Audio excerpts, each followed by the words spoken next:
மகர ராசி நேயர்களே, உங்கள் ராசிக்கு குறிப்பாக பாக்கியஸ்தானத்தில் சுக்கிரன், 10ஆம் வீட்டில் புதன் செவ்வாய் சஞ்சரிப்பதால் எதையும் எதிர்கொள்ளக்கூடிய ஒரு பலம் உண்டாகும். நல்ல வாய்ப்புகள் உங்களுக்கு கிடைக்கும்.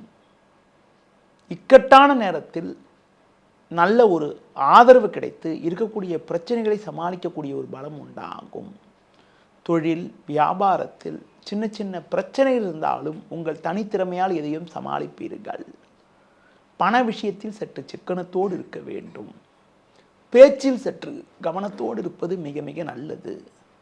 கணவன் மனைவி இடையே ஒன்றுமே இல்லாத விஷயத்திற்கு கூட சின்ன சின்ன மனஸ்தாபங்கள் ஏற்படலாம் என்பதால் ஒருவருக்கொருவர் விட்டு கொடுத்து செல்வது நல்லது. உத்தியோக ரீதியாக பார்க்கின்ற பொழுது உங்களுக்கு ஒரு நல்ல ஒரு மாற்றங்கள் ஏற்படும். வேலை பளு இருந்தாலும் உங்கள் தனித்திறமையால் எதையும் சமாளிக்கக்கூடிய ஒரு பலம் உண்டாகும்.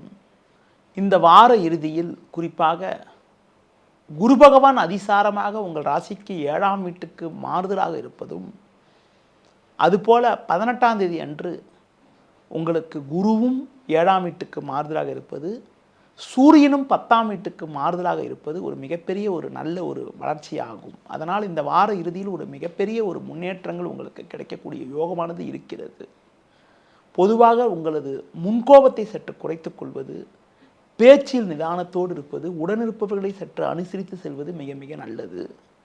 இந்த வாரத்தில் எந்த நாட்கள் சிறப்பான நாளாக இருக்கும் என பார்த்தால் 12 ஞாயிறு, 13 திங்கள், 14 செவ்வாய், 15 புதன் ஆகிய நாட்கள் சிறப்பான நாளாக உங்களுக்கு இருக்கும். 16 வியாழக்கிழமை மதியம் குறிப்பாக 2:45 பிறகு 17 வெள்ளி, 18 சனி ஆகிய நாட்கள் உங்களுக்கு சந்திராஷ்டமம் இருப்பதால் அந்த நாட்களில் புதிய முயற்சிகளை தவிர்ப்பது, பிறர் விஷயத்தில் தலையிடாமல் இருப்பது மிக மிக நல்லது. இந்த வாரத்தில் குறிப்பாக உங்களுக்கு எந்த தெய்வத்தை வழிபாடு செய்தால் சிறப்பு என பார்க்கின்ற பொழுது தட்சிணாமூர்த்தி வழிபாடு மேற்கொள்வது, கால பைரவரை வழிபாடு செய்வதன் மூலமாக ஒரு வளமான பலன்களை அடையக்கூடிய ஒரு யோகமானது உங்களுக்கு ஏற்படும்.